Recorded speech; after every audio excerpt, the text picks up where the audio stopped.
In this exercise, we're going to load in some sinks. Now, sinks are considered component families, just like such things as water closets, bathtubs, pieces of furniture.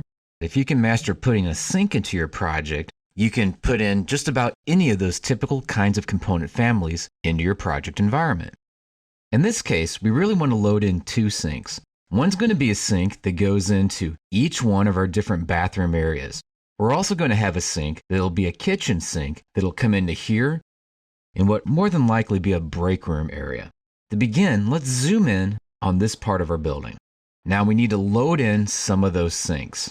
We can do that by coming underneath Architecture, selecting on Component, moving over to Load Family, scrolling down until we see Plumbing because these are plumbing fixtures, going into the Architectural folder, and then double-clicking where it has Fixtures. From here, we have a variety of different kinds of component families, showers and drinking fountains, but the ones, of course, that we want to load in are going to be sinks. So double-click on Sinks. From here, there's going to be two different ones that we want to load in. Now, the first one is going to be the sink double, and this is going to fit there in that break room area right in this location. The next will be one of these down here, and it's probably going to be the sink single 2D. Let's just check on it to verify. That'll work okay in this condition. Now, the key word here is 2D. This is actually a two-dimensional sink. Now, let's go through the process of loading this in, and then I'll describe why we think about using a two-dimensional sink. Hold down the Control key and then click on the Sink Kitchen Double. And if Sink Single 2D isn't already highlighted, hold down your Control key and click on that too. Click on Open to load these in. Now, the reason why we might have a two-dimensional sink, and that's what I'm looking at here in the preview underneath our properties, is that two-dimensional sinks take up a lot less space in Revit as far as file size is concerned or processing power is concerned within the Revit environment.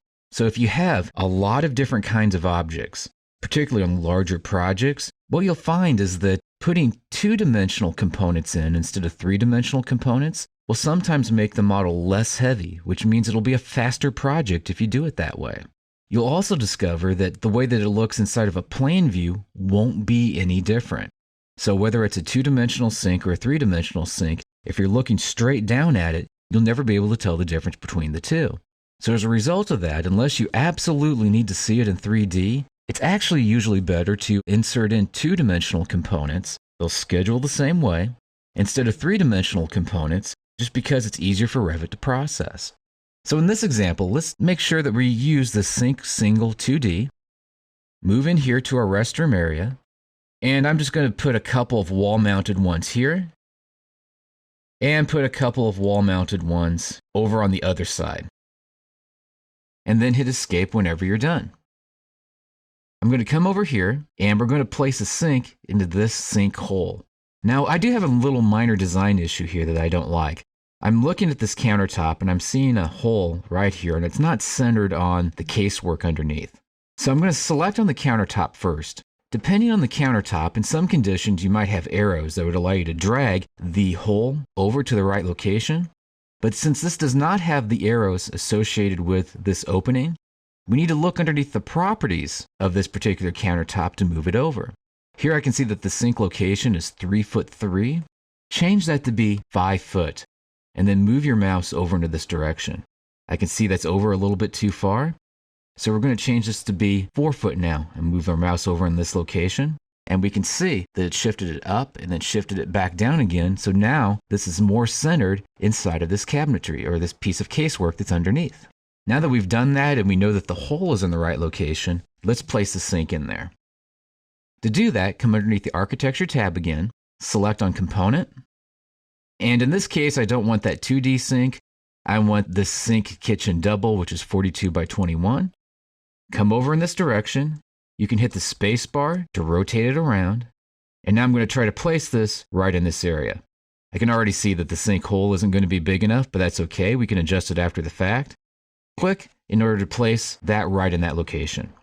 Technically, we wouldn't even need to adjust that hole for the sink if we didn't need to. The only reason why we might actually adjust it is because in this case, the hole for where the sink is going to be sitting is really only that big and you'd only see that in a 3D view.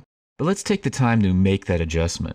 So if you select there on the countertop, I'm going to scroll down here, and I can see that there's a couple of different dimensions here related to the sink opening, including the depth and the width. So that's going to be the overall dimensions of this particular opening. Well, I'm going to assume that since it's 1'3" is the depth, that's going to go from here to here, and that looks about right. So it's really the width that needs to be adjusted. Now, I'm not sure the exact width this is going to need to be. So I'm going to change this to be 3 foot just for starters and see how big that 3 foot dimension looks. It's close.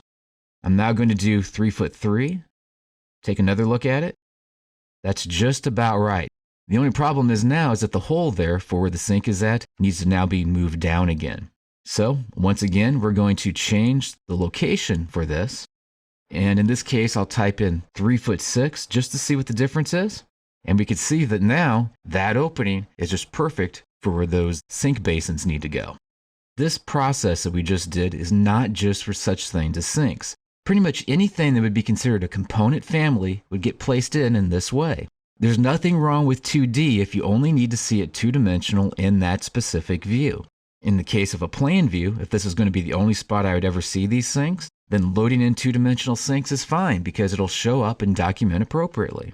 And finally, if we're going to place a three-dimensional sink into the plan, make sure to choose a three-dimensional sink, then shift it to place it in the appropriate location.